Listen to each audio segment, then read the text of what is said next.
the Elite Life Podcast. With your hosts, Trisha and Kylie. Here, we guide you on a journey of personal and professional transformation. Revealing the secrets to success. Whether you're a seasoned pro or just starting out, join us as we unlock the doors to the elite world of growth, grit, and grace. So, let's dive in.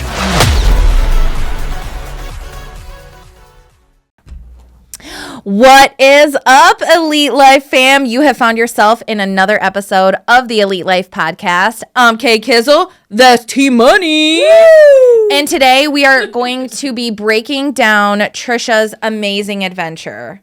I love to have adventures. She's adventure queen. It's a mess. It's a mess. I am living the glory days that I didn't get to have. Well, I'm so glad that we decided to talk about this because when you told me that you were going to be doing a bike race before your bike race, I was like, love that for you. Yeah, why not, right? We love to do hard things. Yeah, so tell the crew what happened. So, let's see. What I decided to ride was a bike ride that's called Zoo-De-Mack. And I actually found out about this from our friend Riley. Yay, shout out Riley. Shout out Riley. So, I feel like she had briefly talked about it last year for a hot second. Well, she does it with her dad. Yeah. Like, she started when she was like 13 or 14. Yeah. It was really cute because at the finish line, she had a picture of her first race. So she's like, has these little pigtails on her bike. And like, kudos to Riley's dad for like instilling fitness in your child from a young age. Absolutely. I love that. So I had signed up. So let's go back. Let's start at the start, right? Okay. So starting at the start, last October, I had injured myself extremely bad to where I couldn't work out at all. And in December... I remember that. Oh my gosh. So December, I'm setting goals, right? We always set goals in December. And I am like deep in my feels because I am incredibly depressed because I can't work out. I'm incredibly stressed because I can't work out. And workouts for me, and fitness for me is therapeutic. It's my therapy. It's my therapy. It's my emotion regulator. It's my time. It's the only real like bucket of myself at that point in time that I'm pouring into, which means I'm not pouring into myself at all. I'm just depressed, getting fat, feeling depressed about getting fat and really hating eating all the pretzels. Yeah. And you know, the good thing is my nutrition didn't get off bad, but when you go from running 3 marathons and an ultra marathon to doing literally nothing. I could do nothing. I had herniated discs in my neck. My shoulder was completely messed up. My back, and my hip. So I actually went to a wellness center a few weeks ago. And mind you, like now I'm like, 8 months removed from that initial injury. And I still have my neck curved the wrong way. I have actual scoliosis in my back where I'm going over 10 millimeters the wrong way on my spine. And then the other part, the lower part, goes the opposite way like a snake, which means now I have compressed discs down in the end of my back and the end of my spine. And my hips literally sit on a diagonal. 8 months later. So imagine what my full body looked like at that point in time. Now, I had a lot of screens. I had MRIs and CTs and x-rays, but it was only on my neck because that was where like the most, and my hip because that was where the most. Nobody had taken a full body scan. Yeah. And I can only imagine what that looked like at that time. Right? It looked like, Yeah. So I'm super screwed up and I'm sitting there in December and I'm feeling bad about myself because I'm like, what goals do I set? Like a lot of my goals were set around physical fitness. You know, I did my 52 and 52. Running marathons, all these things. And I'm like, I can't do anything. Like, I can't even walk at that point in time. Yeah, I remember. Can't walk, can't yoga, can't anything. And for some reason, in my email, I get this email for a 204-mile bike ride.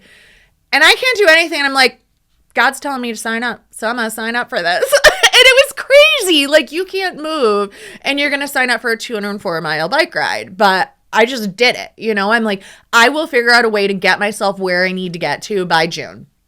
So the funny part about this is I am not a cyclist. I rode a bike as a child, and then I didn't ride a bike again until COVID, and we got some like Dick's Sporting Good bike at COVID. Yeah. And the first time we went riding, I literally full out wiped out. Like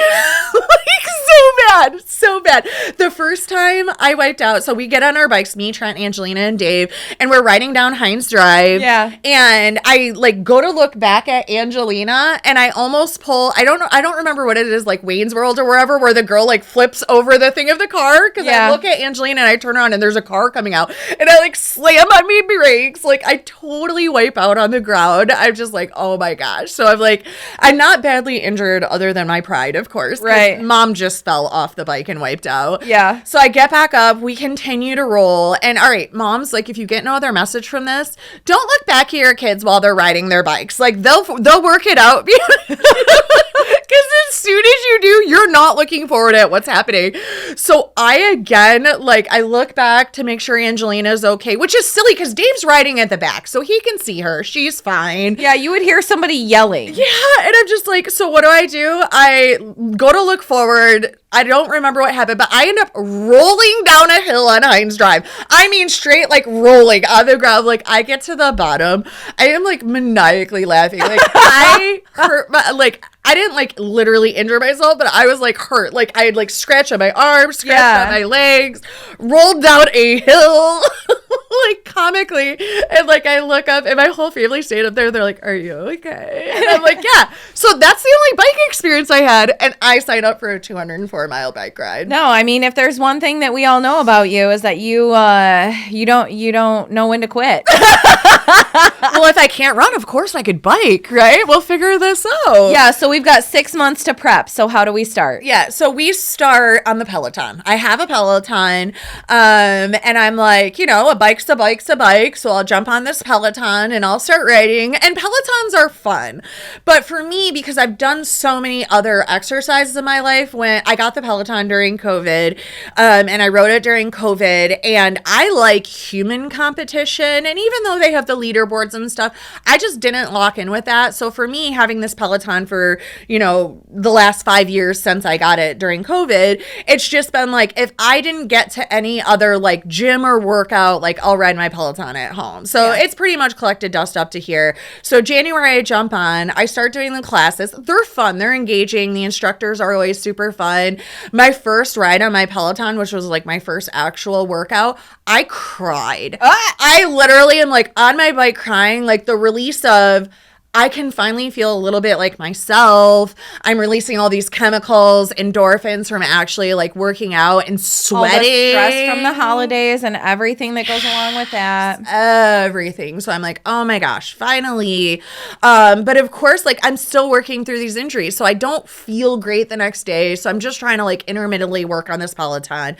I eventually get good at the Peloton. So I'm feeling good about myself. I'm like, all right, like I can ride 50 miles on the Peloton. And then the weather finally breaks and we go outside and I'm like, not the same. Nope. Not the same.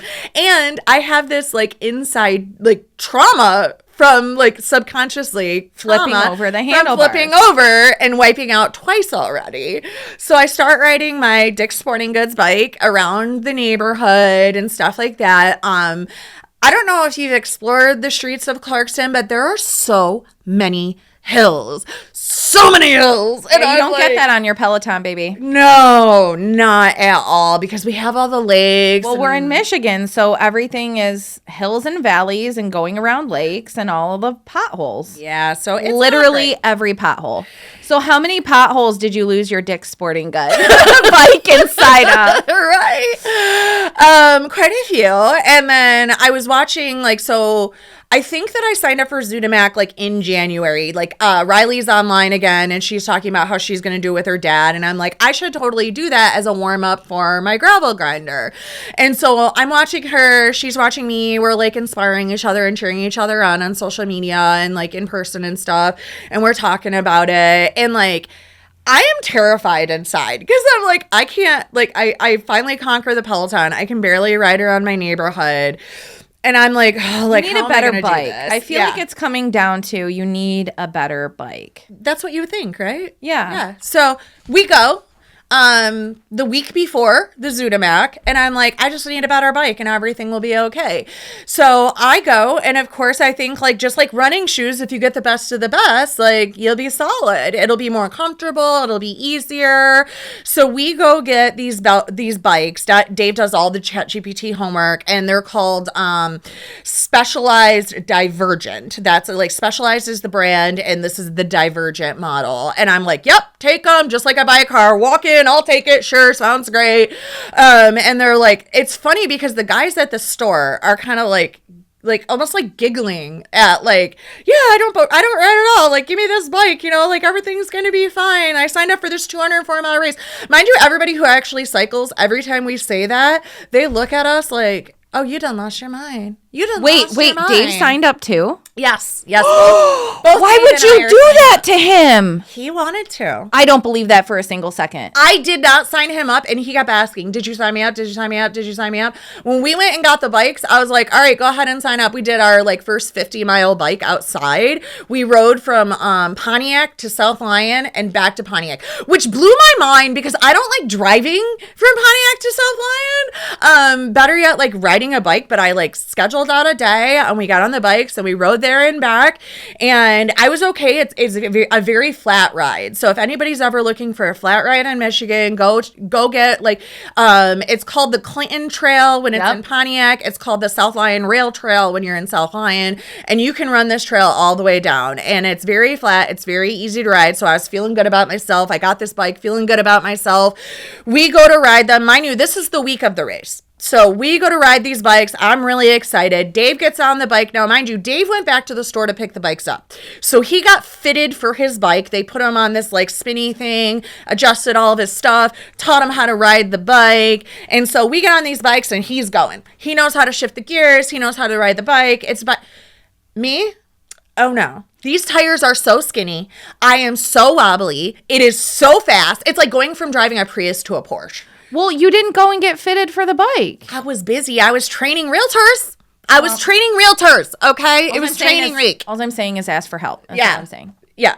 So I'm angry immediately upon this bike because I paid all this money for this fancy bike that I had to have that was going to make me better.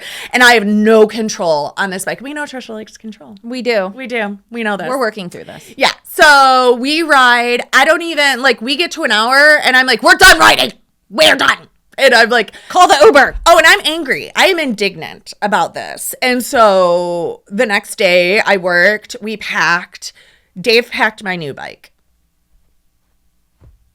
And I'm like, I'm not going to say anything. In my mind, I'm like, why the fuck would you do that to me? That is the most rotten, evil thing. Trisha! Because I can't ride it. But also, I always have that warning voice in my mind. Oh, I just said the F word on our podcast. Sorry, friends. Dave will get you with a beep on that. Yeah, my warring voice in my mind was like, you need to learn to ride this bike, so you're gonna figure it out. So I am angry, and I'm not like angry, but I'm like a toddler, like throwing a fit. I'm having a little toddler Grown-ups fit. throw fits too. Yes. Mel Robbins, shout out for the Let Them book right there. Grown-ups throw fits too. So I am the worst Trisha I could be, and I am throwing a fit. We're going to call you double T, Toddler Trisha. Toddler Trisha, yes. So we get to we drive up to, it's in Mackinac. We go to the Highlands. It's at this like ski resort, and I am just in this toddler mode. I am angry. I worked all day on the road, which God bless. Thank you, God, that we have a job we can do on the road. We can do anywhere. It's amazing. I'm so blessed to have that. We get there. I am the grumpiest of the grumpy. He pulls the bikes off. I'm still being grumpy. And I'm like, you didn't even fix my seat. You didn't even take these things off the pedals. This is not safe for me. And I'm grumpy. And so, Dave being the chill guy that he is, he's just like, God bless Dave. God bless Dave. Yeah. He's like, oh, I'll fix your seat for you. Fix the seat. And he's like, let me go get a tool. I'll take the things off your thing. I love how like you are like, and he's like, he knows me. Like, we've been married for like 13, 14 years now. He knows, like, okay. And he's looking at you like, it is literally the easiest thing. I can take care of it. I need you to calm down. Yeah, just get on the bike and ride. He got his late night FM DJ voice out. He just doesn't even say anything. He just does the things. And so we rack the bikes. I'm still grumpy. we get to the hotel. We had a great night. We ended up like getting dinner. I saw the videos. Like the dragon looked so cool. Yep. I chilled out. I was just like, okay, let's just have a good night. Like, It's what it is. All the people in all the places are like, people would be like, the waiters and the servers would be like, oh, have a good race to other people. And they're like, it's not a race. Like, this is for fun. And so I started to like calm down. And we had a great night, had a good time, went and seen all the little things outside of Mackinac Island in the city. And I'm like, cool. So I go to bed. Like, I'm happy. I'm like, this is going to be fine. My alarm goes off at 5:50 in the morning. I stand up. When we were on our way up, I could feel like a headache like toggling in the back of my mind, but it didn't like rear its ugly head. So I didn't really think anything of it. I started like sneezing a lot before bed. I popped a Claritin. Still didn't think anything of it. I figured we were outside a lot. We're by the water. Probably a lot of stuff kicked up. My migraine was so glaring. It's 5:50 in the morning. I stand up, like I'm dizzy, like blinding migraine, dizzy. I'm like, oh, heck no. Like I pop some Motrin. I put my earplugs back in. I'm like, we can Uber to the starting line later. I'm not, because we're supposed to catch a trolley at 7:00. I'm like, I'm not doing this. And he says nothing. And so I lay back down, and then the warring voice comes in again. And it's like, get up. What are you doing? Like, you signed up for this. There's probably no Ubers. You need to go do this. Like, what are you doing? Like, I'm yelling at myself in my mind. And finally, I'm like, literally out loud, I'm like, fine. And I'm like, get up. I like, hurry. I get ready in like 4 minutes. We walk to the trolley. We got on the trolley. I'm like, I'm just going to sleep on my way there. I got to hook you up with the Imitrex, girlfriend. Let me tell you. It was so bad. And I was like, I could just sleep on the ride because it's a 50-mile ride there, right? So we start riding. I open my eyes. It starts torrential downpouring, and it's freezing. So we get there, torrential downpour, freezing, migraine. I'm already angry about this dang bike. I bet the cold felt good on your melon, though. Nothing felt good because I was mad. And I'm shaking cold. It wasn't like, oh, this is a nice cool breeze. It was like, you are shivering. It might as well be winter cold. And I'm in like Lululemon leggings, and like, you know, I did have like a long sleeve tech shirt and like a zip up, but like not warm enough to be in the rain and freezing cold like this. So we get some breakfast. We go to get on the bikes. I'm grumpily riding. Riley had texted me while we were at breakfast. She's like, where are you? I'm like having breakfast and trying to get rid of this migraine. She's like, oh, I'm at mile 5. It's awful. It's downpouring. This is terrible. And I'm just in my mind, I'm like, why am I doing this? I don't want to do it. And I'm playing out scenarios of how not to do this. Like, I could just get on my bike and fall down and like have to have an ambulance get me. Like, I'm at this point Like, I would rather be in the hospital. Yeah, like I'm thinking of all of the things, and like I know myself, and I know like this is something I do sometimes. And so again, I had those like, you know, the little devil and the little angel, and like we'll say it's like Andy Frisella and Charlene Johnson in my head. And they're like duking it out, Andy and Shalene. Like, imagine that. And Andy's like, she could do it. And Shalene's like, no, give yourself grace. And so it doesn't matter. I'm like, I got to do this. Like, Riley's already out there. Like, I need to get out there too. Like, just buck up, deal with it. So I get on my bike. We start riding. I am begrudgingly riding because I'm like, I'm going to fall. I'm going to die. This bike is like way too fast. I don't know how to work it. Dave got to work it, right? This comparison. Well, he already got to work it. I didn't get to learn, blah, blah, blah. I'm like 7 miles in, and some guy goes, can you believe we paid for this? And I look up, and he's covered in Remax. He has a Remax outfit on, a Remax bike, and I don't know. That was your breakthrough. Something like unlocks and cracks open inside of me, and I'm like, oh, hell no. No. I will not be beat by him. He will not be happier than me. I'm like, no. And I'm like, all right, like, this is what you're doing. Like, I try to like put myself in marathon mode. When I go in marathon mode, it's like, this is what you're doing for the next 6 hours. Like, it doesn't matter if you like it or you hate it. This is what we're doing for the next 6 hours. So you better figure out how to make the best of it and figure out how to make yourself better during this time so you can focus on something else. So that's what I did. I locked in. I focused on, all right, let's learn how to ride this bike confidently because this is miserable how it is. So I started like working on shifting the gears, like getting comfortable, getting confident, like riding my way. Okay, now I feel good. Now I'm like looking around. I'm like, wow, this is like really beautiful out here. It's so nice. Like, look at this. Like, oh, now I feel really good and I like this. Like, let me go faster. Oh, now I can pass people. So like I end up like leaving Dave in the dust, like just riding out. At the 25-mile mark, we stop for lunch. So lunch is packed. Like, you all stop for lunch at this place. They give you like this bag, kindergarten lunch, whatever. And so there's these two ladies that are sitting at a table, and Dave's like, can we sit with you? And we sit there. I still have a little bit of grumpiness because I am soaking wet and freezing. And I was like really hoping that lunch would be inside and I could like warm up a little bit. Be something hot. Yeah. And like my toes are now blue and completely frozen.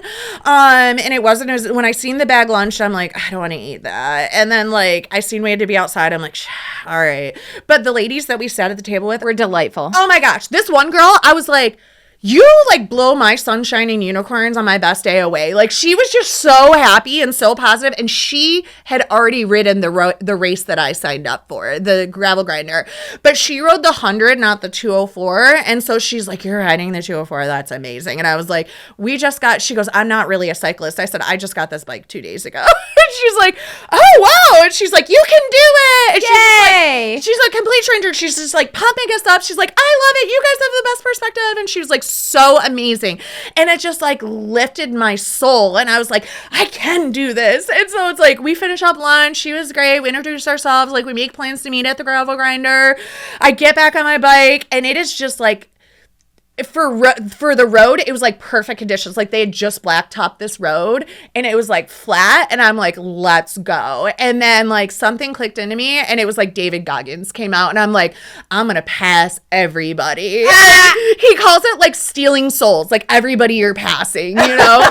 And so like I am going, I'm like flying. Dave's like, oh yeah, my bike. I was like not even worried about it. Like he's cool. He knows makes where to friends go. everywhere he makes goes. Friends. He's gonna have a good time. He's recording it. That's his thing. His thing is like recording everything and stuff, and like keeping all the memories. My thing is like, let's go win and get better. And so like I'm locked in. Like, I'm passing people, and then I see people like I definitely shouldn't be passing, and then I'm like, I can pass them. And so like that's how I ride. Like, Did you pass the Remax guy? Yes, I passed like everybody and then I ended up like, I was just so locked in, and I was like so on this, like everybody I seen, I had to pass them. Like, that's just what I decided in my mind. And I was just going, past him, past all these people I definitely shouldn't have passed. I'm sure they had like started way before me. So by this time they're probably getting tired, but I'm not tired because I sucked in the beginning. So it's not that I became an amazing cyclist by any means. It's that I finally tapped into like what I could do. And because I have a history of running and being athletic and working out and Being like highly competitive, yep. And like that mindset clicked in, and it was just like, it didn't matter. Like, this is what we're doing. And it's so funny because like I cross the finish line, I turn around, and Riley's like, Trisha! Like, yeah.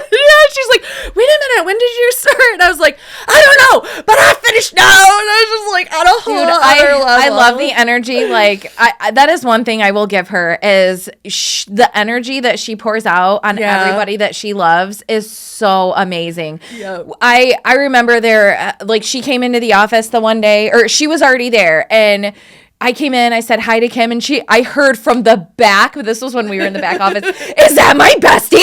And she comes out, she's like, ah! And I'm like, what? And it's so contagious. And I love that you had that at the end. You had that greeting. Yeah, for sure. And so we took pictures. I got to meet her dad, see her shirt. Yeah. And I was just like so grateful that like she shared that with us. Like, it ended up being such a great beautiful experience. ride. I'm definitely doing it again because I want to do it when it's sunny and 70 and actually like get the experience and be happy about it. But I also was able to like unlock in myself, like it's such a funny thing how you can literally transform in one day. One day, like I went from this like toddler meltdown to like fully locked in confident cycler. And like I still have a ton to learn, and I still don't even know like if I possibly can, like my body will sustain through 204 miles. I know for sure I can make the 100, and I know for sure I can ride my bike confidently. So it's like I unlock so many things in that one day just by a shift in perspective and like tapping into, you know, that, like, I said it on the Monday Motivation, like, so many things that we start getting, like, gritty and grimy and salty about are, like, things we prayed for, or things we asked for, or things we signed up for. Like, I paid for this. I signed up for this. I wanted to do this. So, like, shift your perspective and, like, use it for your good. Like, you're complaining about your kids. Like, you prayed for those kids. I do. You're complaining about your house. You prayed for that house. You worked for that house. Like, all these things that are now our gripes were our prayers. And when we can just take a few minutes to shift our perspective, your whole life changes. And that's an everyday job. And I just want to shout out to Dave for enacting the let them theory and just letting you be a toddler. Amen. It's so funny because Ryan and I just had this conversation about, like, when I get pissy, and he's like, he's like, there's so many times where, like, you get pissy and I try to comfort you. I try to help you get out of it. And you're like, leave me alone and let me feel my feelings. Like, you can't do anything. Let me wallow. Like, literally say, and it's just shout out to the husbands. Can we just give a hallelujah for all the husbands who just let us wallow and feel and work our way through it? Amen. And why I wanted to share this story is I just wanted to give some encouragement to anyone that is starting something new, feeling out of place, stuck in a funk, just making yourself think you can't do it. You can do it. You can do anything. And stop focusing on, that factors have to be perfect. The outside factors don't have to be perfect. Don't let outside factors, outside people, outside thoughts, your own inner fears and thoughts stop you from doing something new or something you genuinely want to do, because you definitely can do it. And the only thing that's going to stop you is yourself. Yeah, I love that. Okay, so this was such a good share. Thank you. This was such a good share. Shout out to producer Dave. He's over there. You guys can't see him, but thank you for the let them theory enactment. And share this show with a friend. Share this show with a friend who's feeling grumpy or needs to be inspired. Or maybe they feel like them. Maybe they feel like they're starting from scratch, like they lost a job and they got to start over. Yeah. When one door closes, another one opens. So sign up for something scary and go get a new adventure. I won't be doing that, but I did sign. I'm doing gardening. Okay, we're gardening now at the house. There you go. All right, Elite Lifers, thank you so much for joining us this week. We hope you enjoyed it as much as we did. Wherever you're listening, please sub the show, leave us a love note, and make sure you come back next week because we drop fresh content every Thursday on the Elite Life. Bye. Thank you for joining us today on the Elite Life Podcast with Trisha and Kylie. Don't forget to share this episode with a friend so we can keep delivering you more fantastic insights on grit, grace, and growth. Stay connected with us on Instagram and Facebook, where we'll keep the ideas flowing to help you build a life you love and leave a legacy you can be proud of. Until next time.